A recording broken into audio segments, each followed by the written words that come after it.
You're listening to the Endocast, a podcast about all things endometriosis, with your hosts, Britt Thelman-Pangrel and Dr. Eric Heegard. Hello, and welcome back to the Endocast. This is Britt, and I'm so excited to be here today, but I have to tell you, I'm a little bit nervous because Dr. Heegard's not with me today, so we're trying something different. It's just me. And I thought this would be a cool opportunity to tell you a little bit more about why I'm so passionate about endometriosis, education, awareness, advocacy, and support, because all four of those are the pillars of an incredible nonprofit, if I may say so myself, that I started a couple years ago with some amazing women here in Minnesota called the Minnesota Endo Warriors. So it's a 501c3 nonprofit focused, like I said, on advocacy, awareness, education, and support all around endometriosis. And we're made up of a board of all volunteers. And we have a website online at mnendowarriors.org. And on there, we've got a blog. And my favorite blog that we've ever put out was written by one of our bloggers. She is a blogger for us, but she's also one of our board members, Bree. And she just got into medical school. Well, she's applying to schools, but she did really well on her MCAT, and I know she's going to get in, and she's got lots of schools interested. But she's got a medical background, so we had her write this blog, and it's all about endo myths. And when we're talking about education, it's sometimes hard to share some of these myths with people because you never really know where they're coming at the disease from. Everyone has experienced it in their own way, whether, depending on what stage they are or if they've been working with a specific doctor and if that doctor is a specialist, if anyone in their family has had, pelvic pain or painful periods before, they're bringing kind of that lens to it too. So I really like this blog because it kind of lays out some of the top 10 myths out there. And then Bree actually found a bunch of really great articles to help support it and resources to support why these are myths, and then we share the facts.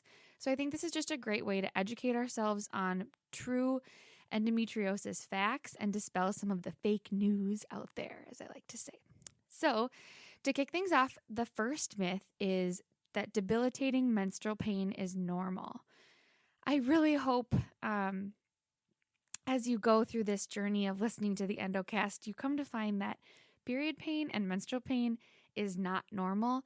And when I say not normal, I mean if you're missing class or school or your job or you're not able to be a productive member of society, then what you're going through isn't normal. And I don't care if it's during your period or if you're having a mental health crisis.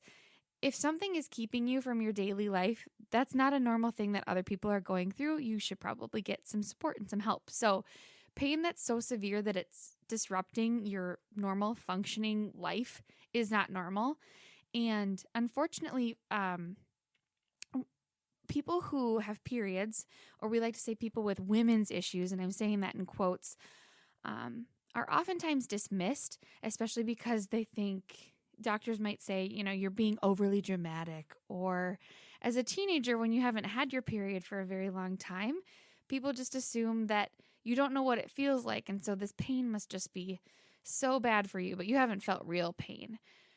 But no one's in your body. So if, your pain is keeping you from living your life, I just want you to know that myth number one, debilitating menstrual pain is normal, is false. That is not false, or that is not accurate, and you should be seeking medical treatment. Now, hopefully you have someone in your life that you can share this with, whether that be a partner or a parent or even friends at school. And I like to say more of us should be talking about our periods because we're going to get a better understanding of what is and what isn't normal if we're sharing. So I would encourage you, if you're having questions about your period, to start talking about it. I know that sounds so weird because it's not like a topic that you talk about publicly. Well, unless we're friends and then we've talked about it publicly. But talk about it and just share your experiences because that's how you're really going to gauge what is and isn't normal. And then if you need any resources, please let us know because we can connect you to some great experts. Okay, myth number 2. Endo pain only occurs during menstruation. Well, I can tell you firsthand from my experience that this is false. And I think what's so tricky about endometriosis that we'll talk about a lot on this podcast is that it's really different for everyone. Everyone experiences pain, everyone experiences endometriosis differently, and while you might have a lot of pain during your period, you also might have a lot of pain during ovulation or other times of your cycle. And if your period isn't regular, you might have this pain and you don't know that it's tied to your period too. So the fact here is that pain during menstruation is the most talked about symptom of endometriosis, but a lot of people with periods with endo experience pain during sex, urination, bowel movements, or ovulation. And I can tell you, I've personally, don't be embarrassed, because I'll tell you right now, I've personally experienced it in every single one of those areas. Ovulation was 10 times as painful than my period. And a lot of that had to do with having endo on my ovaries, and my ovaries, it felt like couldn't release the egg during ovulation. So it was fighting my body and it was so painful. I can also tell you that I did not think sex was fun or pleasurable at all because of the pain that was associated with it. And that's not normal either. So just know that if you're thinking, oh, well, I'm not having a lot of pain during menstruation, there's no way that I have endometriosis, really take stock of other times that you might be having pelvic pain or pain in that area, because it doesn't mean that, it could mean that you have endo, and an expert will help you kind of articulate that. So the fact is, pain with your period is not the only symptom of endometriosis.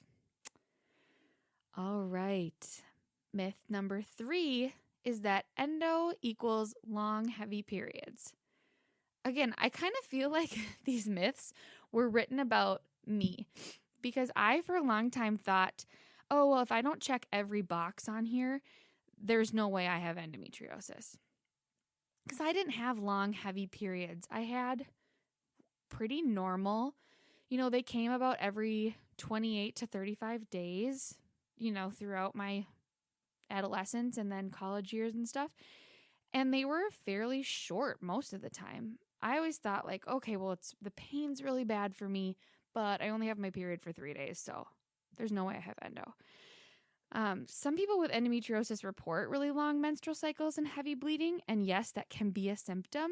But like I said, that's what makes this disease so hard to navigate and to diagnose, because everyone can have different symptoms. Other people have shorter, lighter periods. I felt like mine were pretty manageable, and I wasn't going through a ton of tampons or pads or anything every day. So just make sure that you're taking stock of what your period is like. And honestly, the research that we're showing is that consistently long and heavy periods are more characteristic of a sister disease called adenomyosis, and it's separate, and it's more of a uterine disease. So just know that if your periods aren't super long and really heavy, that doesn't mean that you don't have endo. So take stock.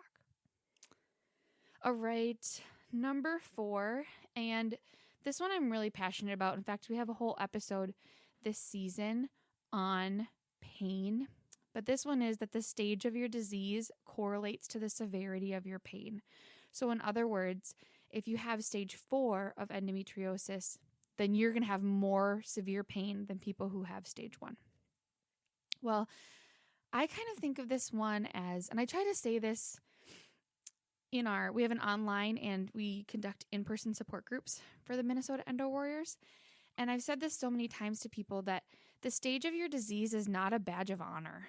In fact, I don't even like sharing what stage disease we all have when we get together, because it kind of doesn't make sense. And Dr. Hegar goes into this a little bit further, but that was designated by a group of doctors to help them identify maybe the progression of the disease and how deep it was, but it doesn't really identify what symptoms you may or may not have.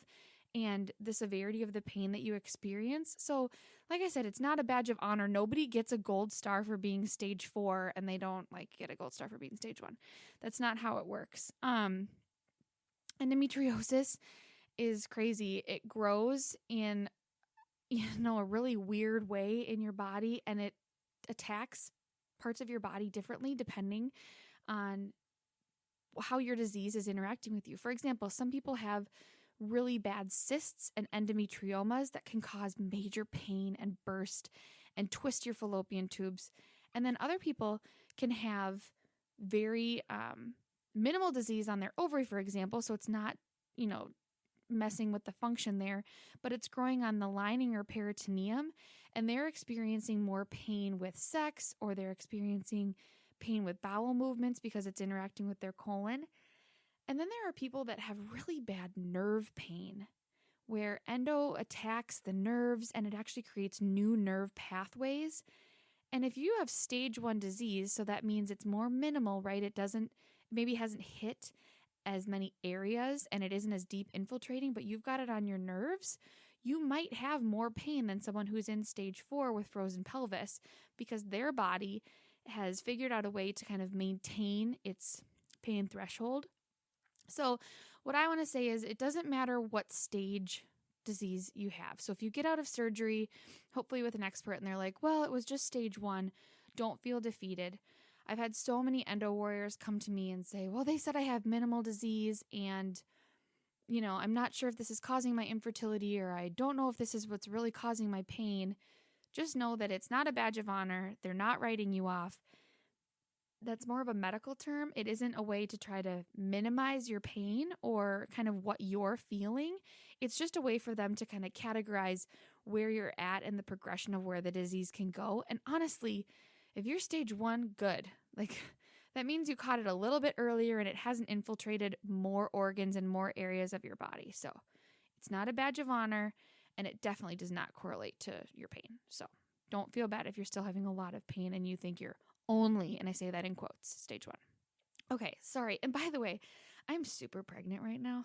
So if you're like, why does she keep sniffling?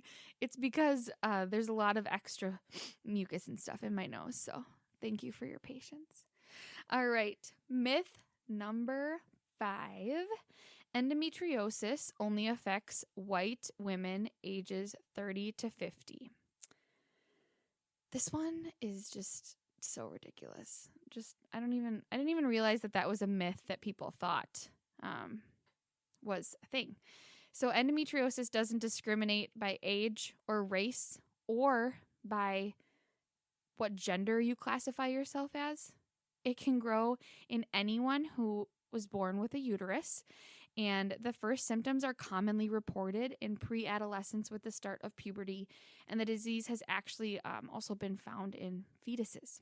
So, and I read that right off of our blog, so make sure you check out the Mythbusters blog.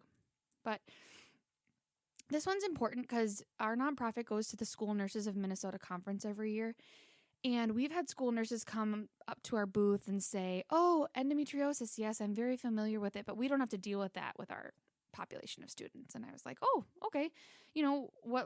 What age students are you working with? And we're like, oh, we're working with elementary age students. And I'm thinking, no, this is the time you need to be talking to those students, because a lot of them, if they're 10, 11, 12, might be just starting to get their period. And that's when you're discussing, I don't know, I went to private Catholic school, so we called it family life, but that's when you're discussing the birds and the bees and you're watching those videos. Endometriosis should absolutely be part of that first conversation. When young students are learning about their bodies that are changing and about puberty and about periods, endometriosis should totally be part of that conversation. If we get to middle school and high school and they're just hearing for it for the first time, we've missed a huge window and a huge opportunity to educate them. I can also tell you we've been at our state fair, which is really fun, and exhibiting, and we've had older people, usually ladies, come up to us and say, oh, I used to have endometriosis. And I'm thinking, well, I'm glad that you're sharing that with me. And it's really hard. You can't just like correct a stranger. I mean, you can, but I try not to be one of those people. When people walk up to you and they tell you that like they used to have your disease and you're like, did you see the word chronic here? There's like no such thing as used to. So I just like, I'm very polite and listen to everyone share their stories. But I want to tell you that once an endo warrior, you're always an endo warrior. You can have surgery and hopefully you're not experiencing symptoms. And a lot of people after they go through menopause feel like they don't have the disease anymore because they're not experiencing symptoms. But I can tell you that that isn't true, that the disease kind of is with you your whole life, whether or not you're experiencing the symptoms. And hopefully by the time you go through menopause, you don't have to deal with them anymore. I mean, that's my hope for the future of my own sanity. But I can tell you that this disease doesn't just affect people ages 30 to 50. It definitely doesn't just affect white women.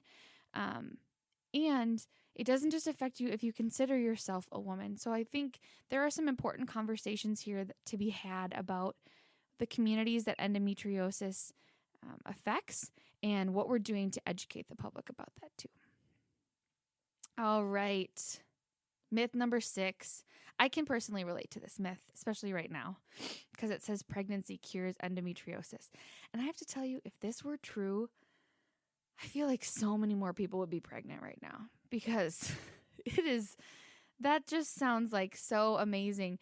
And I think for those of us who've been to non-endometriosis specialists, you've probably heard this myth firsthand. In fact, hearing it again might be triggering for you. And I mean that in a very sincere way because it is for me. I had a doctor tell me once, oh, yes, Endo, you'll be fine. You just need to get pregnant and then it'll be fine. It'll all go away. And I just thought, who is this person? Like, they are so ridiculous. And this doctor is since retired, thank goodness.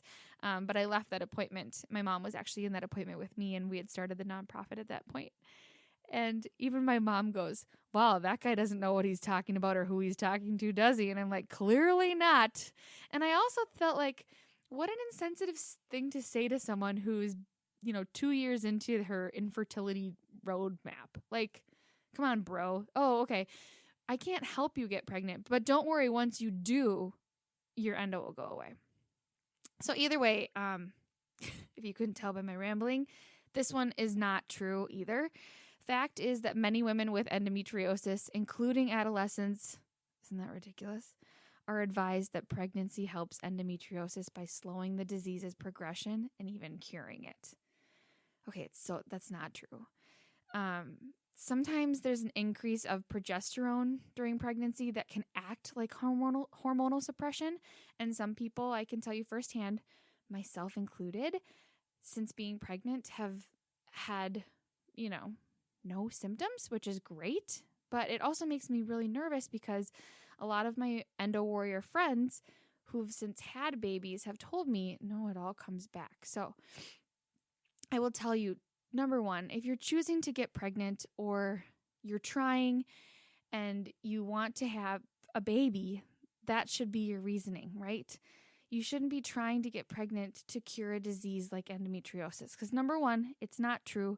And number two, you're still going to have this disease afterward, and it can be really complicated for people to be in pain and dealing with that and also trying to raise a child. So I would say keep those two things separate for yourself.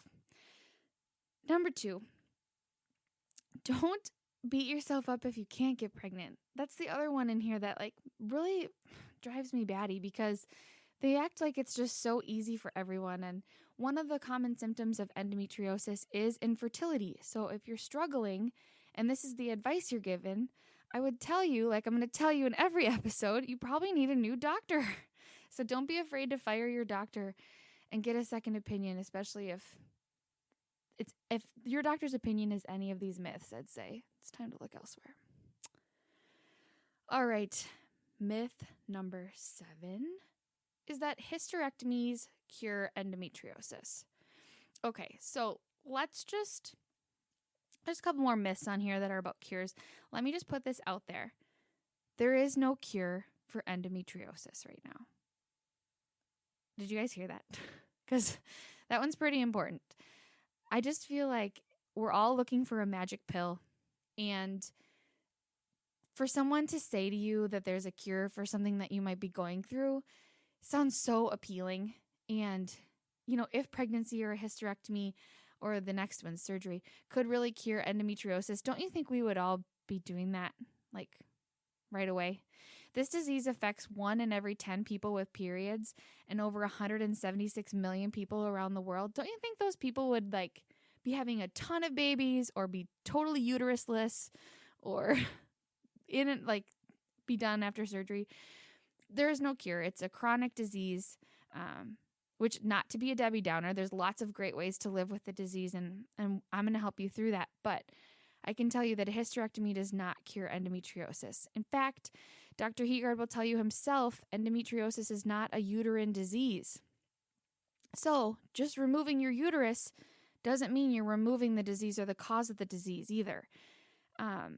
Endometriosis produces its own estrogen. So people think, okay, well, when you take my ovaries out, those estrogen organs, I'm going to feel so much better. Well, sometimes that's true. Sometimes it's not true.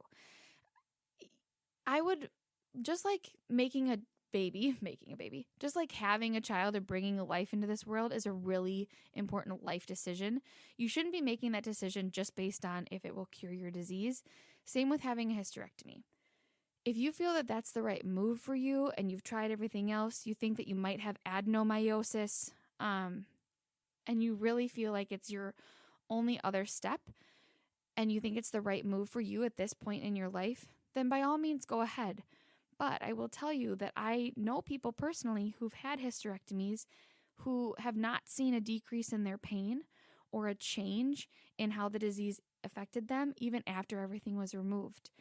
And I don't know that that's a decision that I could personally make, knowing that it wasn't going to resolve my pain. You know what I mean? So I would just say, people who think, I used to have endometriosis, but then I got a hysterectomy, or after menopause, you might still have the disease, but hopefully you're not having the pain. But I just don't want people to go through having this major procedure, removing these organs from your body, and then regret it later because it didn't give you the result you wanted. So I really just want to make sure everybody knows that a hysterectomy is not a cure for endometriosis. And for a lot of people, it doesn't see a reduction. They don't see a reduction in their pain. So that one's really important to me. Myth number 8 is that surgery cures endometriosis. Okay, so surgery is wonderful. And I'm so glad that I had my endometriosis surgery. I felt so much better afterward. Not all my symptoms went away. And it's definitely surgery and that we'll talk about a lot on this podcast too. But again, there's no cure for endo. So if you're going into any kind of procedure and you're thinking surgery is going to be the cure, or any procedure or medication is going to be a cure for you, just know that it doesn't exist. But I can tell you too, with surgery, it is the single best treatment right now for most people. It's usually a great first step if you're with a great doctor. And I say that because it can be really misleading. I know on my personal journey with endometriosis, I had been to this gynecological practice for, I want to say like 12 years, I believe. And they were really nice. And I saw a variety of people, nurses, nurse practitioners, doctors, had every test under the sun. I know those ultrasound machines very intimately. And they were telling me that the pain I was experiencing for those 12 years was maybe, just really bad cramps, or maybe I had a hernia, or perhaps it was an issue with my ovary, or it looked like it was a cyst. And they had lots of explanations, but no one ever brought up surgery, which I'm really glad about because I have a lot of friends in the endo community who have had countless surgeries. So what I would say about anyone looking at surgery is make sure you're seeing a specialist. We work with, Nancy's Nook, which is Nancy's Endometriosis Education Nook on Facebook. And Nancy herself is a retired nurse who worked and has endometriosis herself and worked with lots of the doctors kind of who are pioneering this treatment. And her main focus in this group, which is strictly educational, it's not like a chat or support group, so you can come to Minnesota Endo Warriors for that stuff. But their focus is just on providing really accurate information, and they seek out doctors around the world through patient referrals and experiences who are committed to the proper technique for removing the disease. And that technique is excision. And Dr. Heegard, who is my co-host on the podcast, talks a lot about this in our surgery episode and the difference between excision versus ablation surgery. But I will tell you that if you can get in with a specialist and have surgery with them, that it's a great first step. It's not a cure, but it's really a good first step to help people. And then there are lots of other things that can help you, like diet and pelvic floor physical therapy and all of those things too. So, surgery doesn't cure endo. That's the fact. Myth number 9 is that endometriosis is the endometrium, or the inner lining of the uterus, growing outside the uterus. Okay, you'll see myth number 9, I think, sadly the most. Every time I read an article in a women's magazine or any of those gossipy tabloid things and they're covering some celebrity with endometriosis, this is the myth that I see. It's always quoted this way, and I instantly write the article off because I'm like, oh, they didn't even do enough research to get this one right. But this myth has been perpetuated by poor medical literature over the years. And we have 3 different articles linking on why it's a myth on our blog here. But in fact, endometriosis has been determined to be endometrium-like tissue. So tissue that's like what's inside the inner lining of your uterus. So when you get your period, that tissue sheds each month.